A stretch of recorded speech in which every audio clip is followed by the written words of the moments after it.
vámonos hacia adelante a nuestro tema de diseño de la muestra.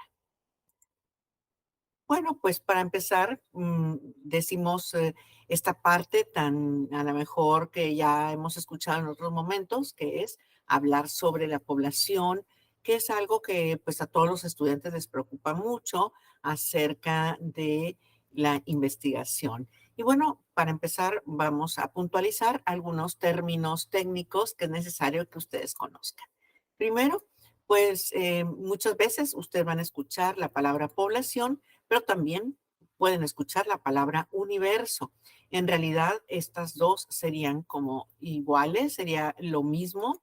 Y también vamos a encontrar que en algunos lugares que estamos leyendo investigación científica o haciendo investigación científica, vamos a escuchar la palabra muestra o vamos a escuchar la palabra sujetos de estudio. Estos términos han cambiado pues por diferentes autores o diferentes épocas digamos, en la evolución de la metodología de la investigación. Y también vamos a encontrar una palabra que es similar a las dos anteriores, que es unidades de análisis. Y los vamos a explicar. Cada una de ellas, pues, digamos, significa lo mismo, muestras, sujetos de estudios, unidades de análisis, y se permite el manejo técnico del lenguaje de la metodología de la investigación. Simplemente, pues como insisto, ha ido evolucionando y pues como muchísimas veces la muestra no son sujetos de estudio, pues también se llaman unidades de análisis. Entonces vamos a ir, digamos, desarrollando este tema para que ustedes tengan toda esta información. Primero, bueno, las unidades de muestreo, que también es la forma que unidades de análisis, unidades de muestreo, se les denomina también casos o elementos o sujetos de estudio.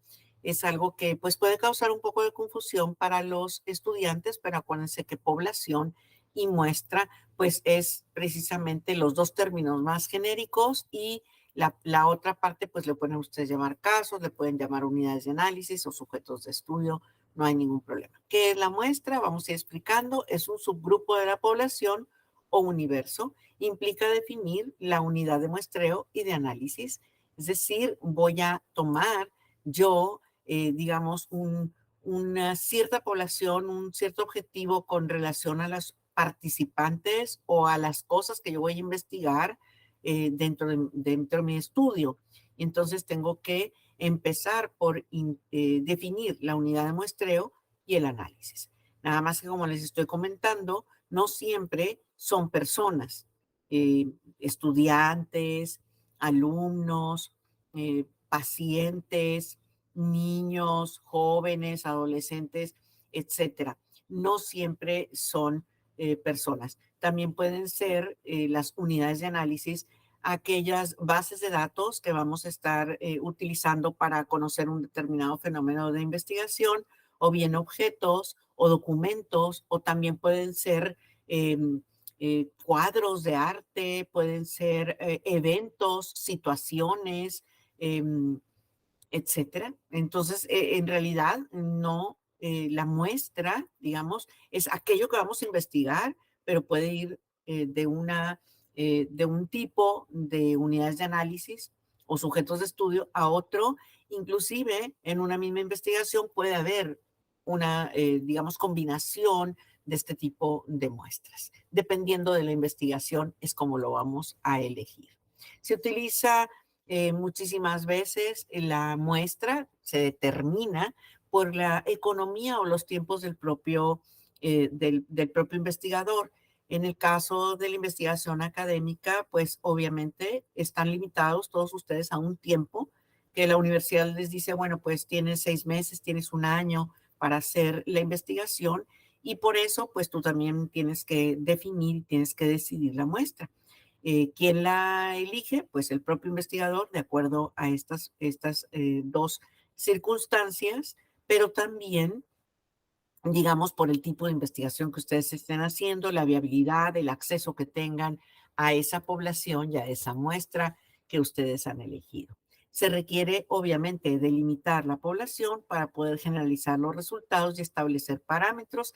Recordemos que en este caso, la investigación cuantitativa, pues se pretende se tiene como objetivo generalizar los resultados, por lo tanto tenemos que usar determinadas técnicas, métodos e instrumentos para poder delimitar esta muestra y nosotros vamos pues primero pensando, digamos, cuál es nuestra población y cómo es que vamos a tener acceso a ella, porque recordemos que cuando hay trabajo de campo en la investigación, de acuerdo al método científico, pues esta parte también tiene que ser pues de acceso, tener los permisos, tener, digamos, la posibilidad de poder llegar a esos datos, a esos objetos, a esos eventos o a esas personas.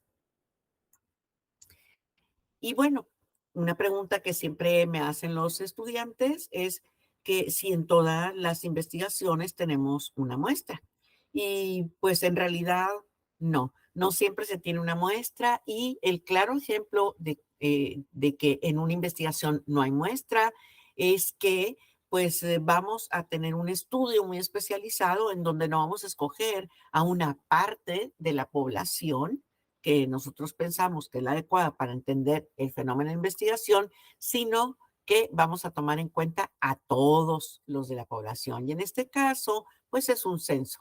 En el caso de los censos, no hay que especificar un diseño de la muestra porque no tenemos que elegir a ciertos individuos, sino que la investigación se aplica a todos los individuos, a todos los sucesos, a todos los documentos, o a la base o a la o las bases de datos completas. Entonces, un censo, ya sea de números, de cifras en cuanto a la base de datos, o de casas, o de comercios, o de estudiantes, o de pacientes, o de obreros, etcétera.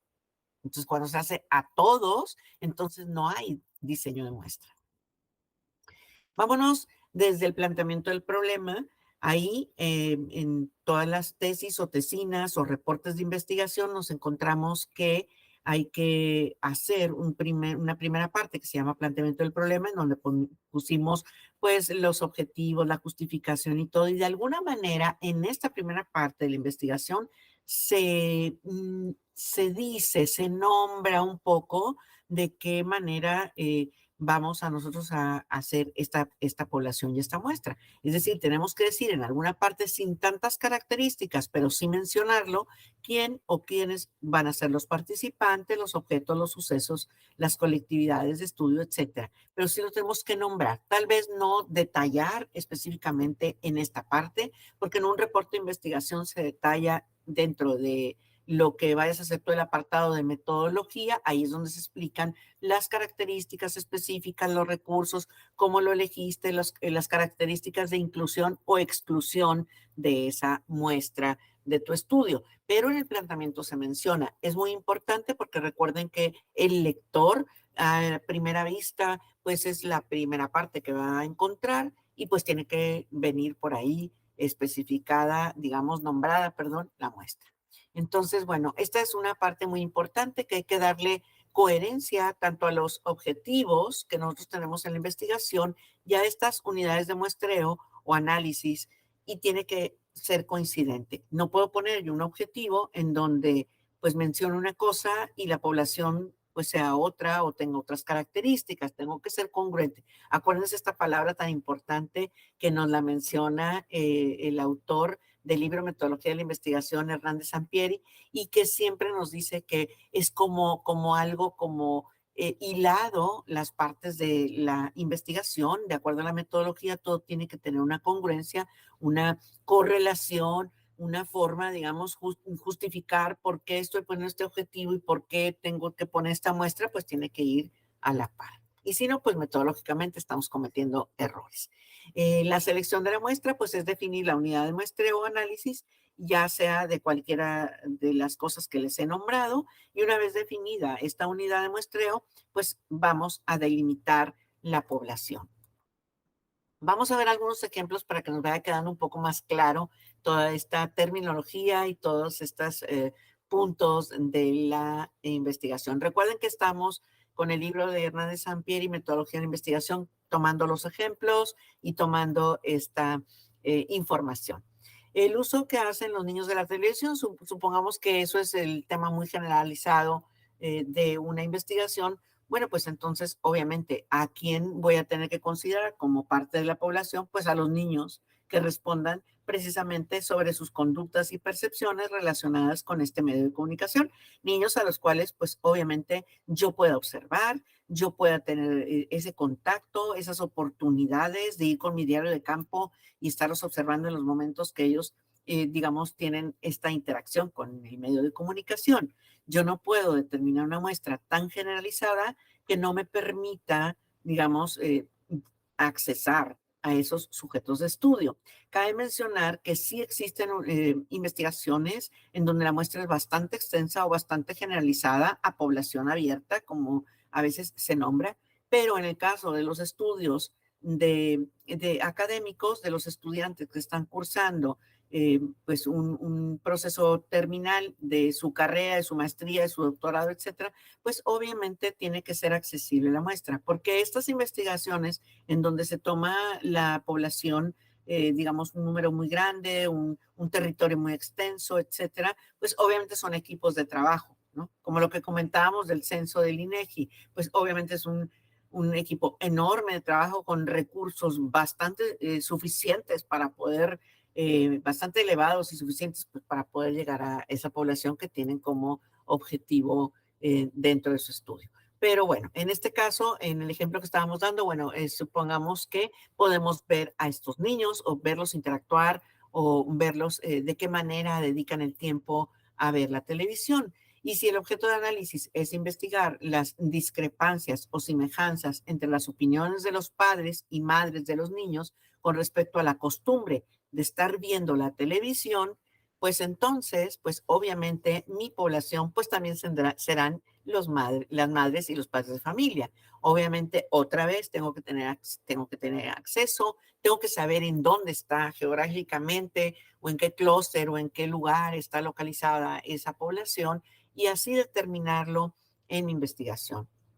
No hay ningún nivel educativo que te exija que la población sea de tal tamaño o que sea de tal forma, que sea nacional, que sea local, que sea municipal. No hay, sino que tú tienes que, como yo siempre les he dicho, las investigaciones son trajes hechos a la medida y mientras que tú argumentes por qué es esa población o por qué se eligió o por qué este problema de investigación se va a entender, digamos, observando y haciendo el trabajo de campo con estos sujetos de estudio, pues con eso es suficiente, como tú lo justifiques. No importa que sea modesta la investigación, lo que sí tiene que es cumplir con la metodología de la investigación. Y entonces vamos a ver otro ejemplo. Supongamos que estamos haciendo, dice el libro, una discriminación, un tema que hable de la discriminación de las mujeres en los anuncios de la televisión. Pues obviamente mi población, por el simple hecho de ver el tema aquí mencionado, pues voy a hacer, digamos, un conteo de los anuncios, por tanto serían los anuncios, pero preferentemente pues las mujeres que salen en los anuncios de la televisión y porque estoy hablando de la discriminación de las mujeres, pero si estoy hablando de la discriminación de las mujeres, pues tengo que ver cuántas mujeres aparecen en esos anuncios, pero también cuántos hombres aparecen en esos anuncios de televisión, de tal manera que yo voy perfilando mi muestra como es investigación cuantitativa, ya saben que la ruta es lineal y pues yo tengo que establecerla desde el principio de la investigación, un poco entre el planteamiento y empezar a explorar la literatura, ver los antecedentes científicos de la investigación y entonces empiezo ya a determinar qué población y qué muestra voy a seleccionar. Vamos a ver otro ejemplo. En este se trata de qué tan satisfechos están con su trabajo los obreros de las empresas. Bueno, pues obviamente también acuérdense que el contexto tiene que ser específico para que sea más fácil y llevadera, más viable la investigación. Y entonces, pues a lo mejor, como yo estoy estudiando los conflictos, fíjense bien que hay que tener cuidado en esa selección, porque yo diría, bueno, sí los obreros, sí, por supuesto, pero si mi tema es acerca de los conflictos, digamos, si están satisfechos, pues tengo que ver los conflictos y no les voy a preguntar, digamos, directamente a los obreros si tienen conflictos. Puedo hacerlo, pero la información directa, pues serían, digamos, el número de los conflictos sindicales que están registrados pues en alguna organización, en el sindicato, en recursos humanos, en la Junta de Conciliación y Arbitraje, etcétera. Es decir, y también tengo que terminar los años. Es decir, hay cosas que no necesariamente van a emanar, digamos, de manera efectiva de los sujetos que están participando en el estudio, sino que también podemos encontrar otro tipo de muestra. En este caso, serían documentos en donde estén registrados los conflictos de empresas o de esta fábrica o de estos obreros. Y también, pues, tengo que preguntar a los obreros porque son los que están viviendo, digamos, el fenómeno de investigación. Entonces, otra vez, yo no puedo poner los obreros de todo el mundo, porque entonces, ¿de qué forma los voy a estar analizando, observando y recabando la información? Entonces, pues los tengo que localizar, digamos, en una empresa o varias empresas. Cada quien hace su diseño de la muestra y obviamente pues voy a preguntarles a lo mejor en el trabajo de campo sobre la satisfacción laboral, ¿verdad? Entonces con esto les demuestro, con este ejemplo que viene en el libro de metodología, pues les demuestro que el diseño de la muestra pues puede ser de diferentes tipos de muestra, como les decía desde un principio. En el enfoque cuantitativo, que es el que estamos analizando, pues existen diferentes clases de la muestra. Para empezar, tenemos que decir que es la muestra probabilística, que también se llama representativa, o la muestra no probabilística, que también se llama no representativa o también se le llama dirigida. Esto es, bueno, el manejo técnico de estos términos, pues así es en la metodología de la investigación. Entonces, bueno, probabilística y no probabilística, esos son los tipos o las clases de muestras. Después, en la probabilística, pues vamos a encontrar que se requiere precisar el tamaño de la muestra, se requiere seleccionar las unidades o elementos muestrales, pues por medio de otras técnicas como son el listado o marco muestral y los procedimientos o bien por tómbolas, tablas de números aleatorios, stats, selección sistemática.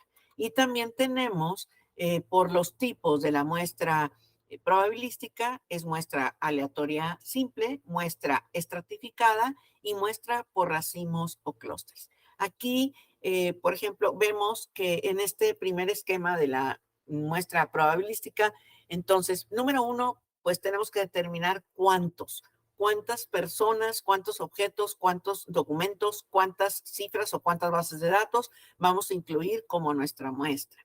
Tenemos que determinar y esa selección se puede hacer por medio de un listado muestral. El listado muestral no es otra cosa más que contar, valga la redundancia, de la base de datos, por ejemplo, el listado de los nombres de los profesores, el listado de los alumnos, el listado de los obreros, el listado de los padres de familia. O sea, el marco muestral es esta lista o esta base de datos que contiene pues esos sujetos. Recordemos que en las investigaciones el anonimato y la protección de la identidad de las personas es súper importante. Entonces, el hecho que tú tengas el listado muestral, pues no quiere decir que lo vas a publicar. Nada más son las cifras, no los nombres, ¿verdad? De las personas. Nada más que sí las tienes que tener, digamos, contabilizadas de alguna forma. Y hay que tener cuidado también de dónde extraerlas. Recuerden que no es nada más una suposición y que todos los elementos de nuestras investigaciones tienen que estar sustentados en algo que sea una evidencia confiable, una fuente confiable. De tal manera que si yo voy a investigación a tomar en cuenta a los 1,200 alumnos de tal o cual secundaria, por ejemplo, pues no es que yo suponga que hay 1,200 alumnos en la población de esa secundaria, sino que tengo que respaldar esa información y, por supuesto, extraerla de una fuente confiable. Entonces yo diría, un registro de inscripción de la escuela secundaria tal y tal y tal, de tal año, ¿verdad? Entonces, tiene que haber un respaldo de esa muestra, no es como que lo que yo piense, sino que algo que nos diga la población. Si es personal de una empresa, pues obviamente pues la lista o el registro de los empleados de confianza, por ejemplo, de tal empresa. Ah, bueno, o de tales empresas, cada quien su caso. Pero bueno, ese es el listado muestral y los procedimientos, pues como les digo, son tómbolas, tablas de números aleatorios, stats o selección sistemática. Y pues esta parte de los métodos, digamos, para seleccionar la muestra, pues son variados, ¿verdad? Se pueden hacer mediante la muestra aleatoria simple, la muestra estratificada o la muestra por racimos y clústeres. Yo creo que a todos nosotros nos ha tocado ver, por ejemplo, gente del área de mercadotecnia, por ahí estar en centros comerciales, en supermercados, levantando una encuesta, por ejemplo. Entonces, obviamente, los investigadores tienen definida su población y en el caso, por decirlo así, de los clústeres o de los racimos, pues tienen ellos, digamos, una distribución, un mapeo, digamos, dividir la zona en que quieren hacer la investigación en 4 partes y decir, bueno, pues voy a tomar este edificio, este otro y este otro y este otro de cada una de las partes para que sea equilibrada la muestra. Esa sería una forma, o sería aleatoria simple, que no es más que, por ejemplo, como cuando nos numeramos en la escuela, ¿no? Que decíamos, vamos a numerarnos del 1 al 3, 1, 2, 3, bueno, entonces el participante, los que van a participar son los números 2. Bueno, pues entonces ese es lo aleatorio simple, ¿verdad? O alguna técnica de este tipo en donde nosotros demostremos que la representatividad de la muestra pues está siendo tomada bajo algún esquema metodológico.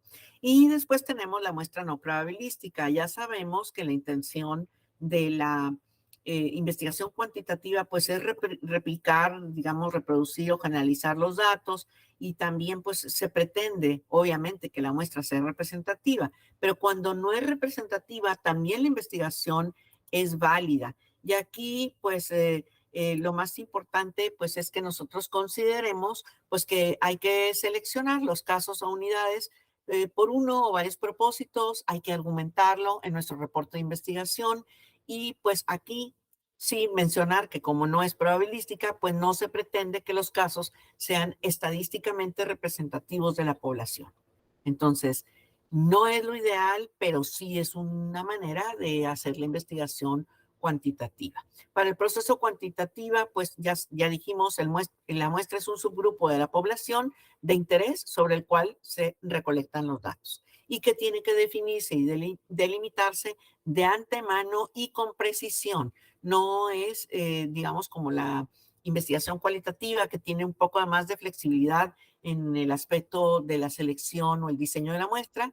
Acá se establece desde, como les digo, desde el principio, desde el planteamiento y prácticamente pues no hay que moverla, no hay que alterarla en la investigación.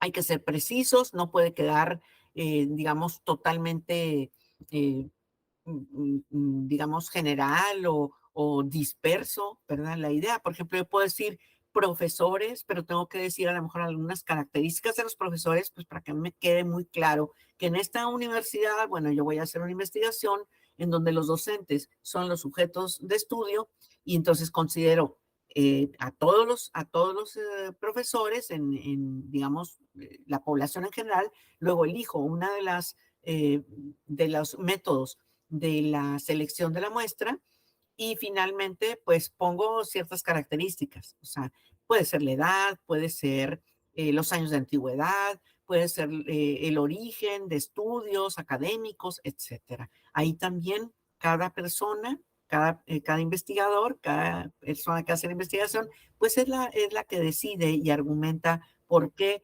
eligió de esta forma la muestra. Además de, pues, esta parte que les digo que es lo ideal, que sea representativo y el investigador, pues, debe de pretender que estadísticamente, pues, llegue a esta parte tan necesaria en la investigación, que es la representatividad de la población. ¿Qué quiere decir representatividad? Simplemente que las personas que yo elija, pues, digamos que lo que ellos contesten o lo que con ellos se observe con relación al fenómeno de investigación, pues prácticamente es lo mismo que si contestaran cada uno de ellos. ¿Y cómo se justifica? Pues utilizando las técnicas de aquí de estadísticas de la metodología de la investigación.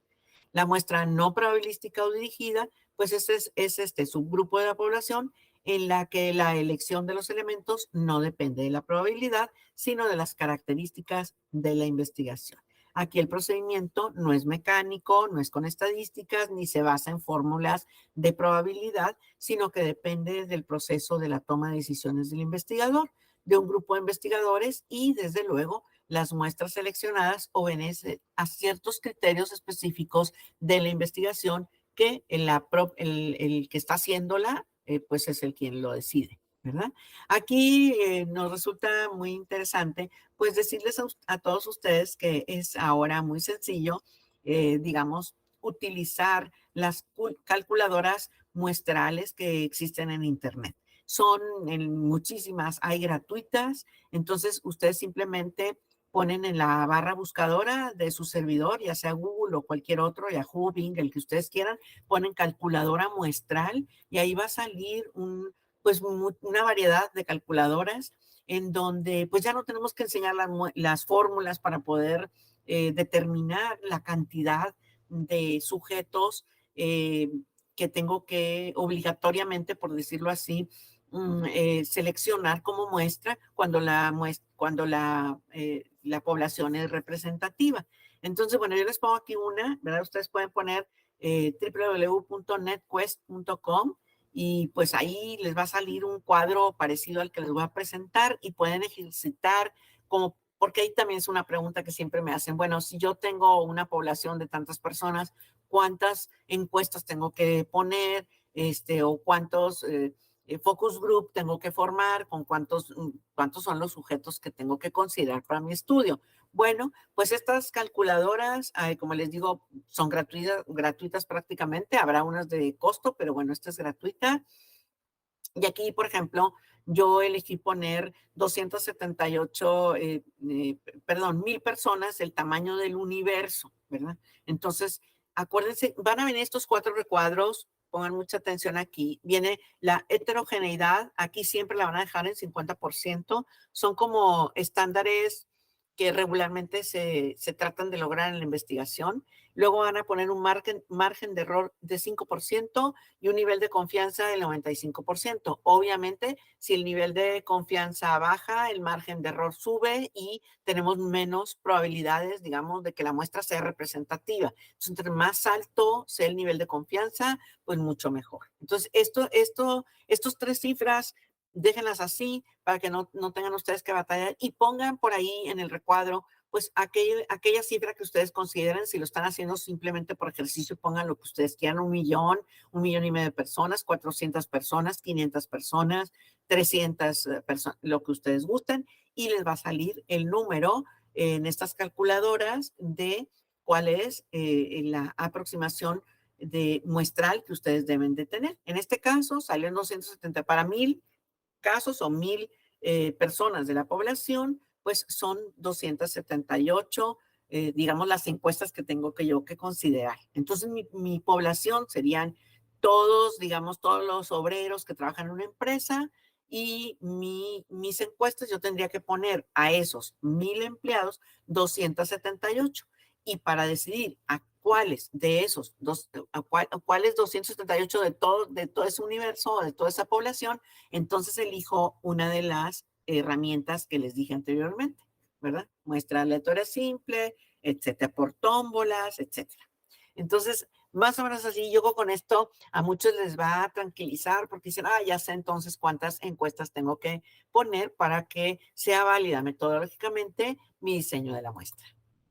También pueden ser bases de datos, ¿sí? Déjenme nada más me regreso porque es muy importante. O sea, no necesariamente son 1000 personas. O sea, yo puedo poner en las calificaciones de los alumnos, pues vienen, no sé, 2000 datos, ¿verdad? Bueno, ¿cuántos tengo que considerar? A lo mejor no tengo que hacer toda la operación de todo el análisis de toda la base de datos, sino que puedo hacer, ¿verdad? Entonces tomo una sí, dos no, una sí, dos no, aleatoria simple, y son los datos hago mi estructura en una hoja de cálculo y entonces de ahí empiezo a analizar los datos, ¿verdad? Entonces pues muy bonito, muy divertido, muy sencillo ahora que tenemos toda esta parte. Antes teníamos que, pues, desarrollar la fórmula, que los alumnos la entendieran, etcétera, pero ahora ya en realidad no es necesario, lo podemos usar con manera. Obviamente es bien importante, chicos, que si ustedes usan este tipo de calculadoras, pues en la parte de la metodología, no en el planteamiento, en el marco teórico, sino en la parte de metodología, ustedes escriban cuando digan en el apartado de población y muestra, que digan cómo lo hicieron, por qué lo hicieron, cuáles son las características de la muestra, por qué, eh, cuáles son los criterios excluyentes, cuáles son los criterios incluyentes de la muestra y qué usaron. Y pueden mencionar si usó una calculadora, bajando o utilizando el programa fulano tal, en este caso NetQuest, para determinar la muestra de la población. Y se dejó la heterogeneidad en 50%, el margen de error fue 5, el nivel de confianza 95, para que cumplan con toda la parte metodológica. Entonces está muy sencillo, los invito ahorita que están viendo el video, pues también meterse por ahí a ver estas calculadoras y darse cuenta. No se desesperen, obviamente algunas son más sofisticadas, algunas más sencillas de llegar y algunas tienen costo, ¿verdad? Porque pues son programas que están por ahí en internet, pero otras no y te dejan a lo mejor accesar por ahí el dato. El marco muestral, como mencionábamos hace rato, el listado muestral, pues esto es la referencia que nos permite identificar físicamente los elementos de la población, así como las posibilidades de enumerarlos y seleccionar las unidades muestrales. Supongamos que estamos haciendo una investigación con arte, con arte pictórico, con cuadros. Bueno, pues ¿dónde está la lista de todos esos cuadros? Vamos al museo y pues alguien tiene que tener la lista el inventario, pues, de esos objetos. Entonces, esa marco muestral lo tengo que tener. Si no lo tengo, entonces tendríamos que empezar por crearlo, ¿verdad? Porque si no existe, pues hay que hacer la investigación partiendo de eso y también en el punto de la metodología, en el momento que hablemos de la población y la muestra, ahí se especifica que el marco muestral fue creado para la investigación y pues después para poder después hacer toda esta selección y todo esto que comentamos. Entonces, es la lista de los alumnos, el directorio, la lista de los docentes, la lista de las escuelas, la lista de los empleados, las bases de datos, la lista de los cuadros, etcétera. Y bueno, vamos a ver algunos pasos importantes que nos dice el libro de metodología de la investigación y que nos van como orientando muy bien qué es lo que tenemos que hacer primero y después para esta parte de la población y muestra. Primero, definir los casos, participantes o seres vivos, objetos, fenómenos, procesos, etcétera, sobre los cuales se harán, digamos, la recolección de los datos. Número 2, vamos a delimitar la población. Número 3, vamos a elegir el método de selección de la muestra, ya sea probabilístico o no probabilístico. El número 4, precisar el tamaño de la muestra requerido, con todo esto que hemos platicado hoy. Número 5, aplicar el procedimiento de la selección. Número 6, obtener la muestra. Cuando muchos de ustedes me preguntan, por ejemplo, que si en la encuesta pueden poner, digamos, la edad, el rango de edad, o el sexo biológico, o el género, o ese tipo de cosas, pues en realidad en las encuestas no es digamos, no es siempre necesario, porque si no es una de tus variables y tú lo tienes como una característica de la población, pues entonces no tienes que ponerlo acá en la parte que les comento, sino que simple y sencillamente lo mencionas como una característica de la población y lo puedes usar para analizar los resultados con respecto a la población.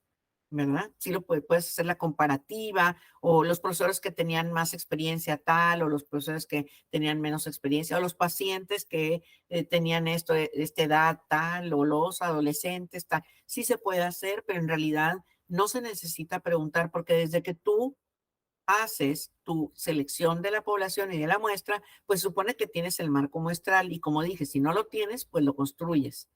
Y también, si quieres saber más características de ese marco muestral, que a lo mejor no están registradas, puedes hacer una encuesta, pero no es la encuesta para la medición de las variables, sino que es la encuesta para determinar las características de la población, para conocer más de la población y poder determinar quiénes van a participar en nuestra investigación, ¿verdad? Entonces, esa es una encuesta, digamos, por separado cuando no es una de las variables una característica de la población, sino que simplemente son las características de la población y la muestra que yo voy a considerar para mi estudio, para mi tema, para entender el fenómeno de investigación.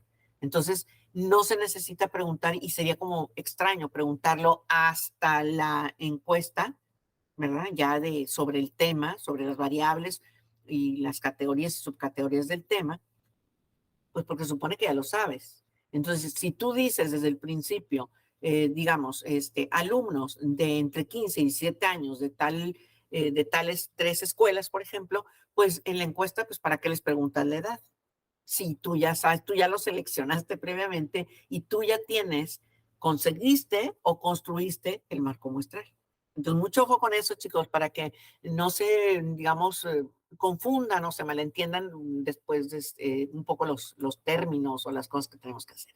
Yo los invito mucho, como siempre, a ver en el libro de Hernández Sampieri, Metodología de la Investigación, o en el libro también de Hernández Sampieri y colaboradores, de la ruta cuantitativa, cualitativa y mixta de la investigación científica, todas las tablas que nos presenta. Aquí nos pone muestras típicas de estudios sobre poblaciones humanas y organizaciones, tamaños de muestra mínimos en estudios cuantitativos. Esto pues también que a mucha gente le causa como inquietud, decir, bueno, y me irán a leer mi investigación porque tengo nada más 50 profesores. Bueno, pues es que si tu contexto es una escuela con 50 profesores, pues haces un censo, porque no es tan difícil llegar a aplicar esas 50 encuestas, organizar 5 grupos de enfoques con 10 profesores cada uno de los grupos, pues es bastante factible, ¿verdad?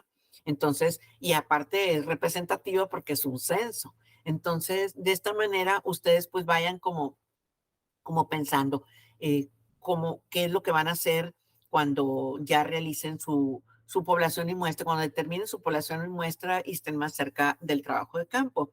Otra cosa importante es que también el autor nos habla de la correlación que tiene el alcance de investigación, que ya también lo hemos visto en otras oportunidades, con el tamaño de la muestra, ¿verdad? Entonces aquí tenemos el estudio descriptivo, transaccional o el correlacional y nos dice el aproximado.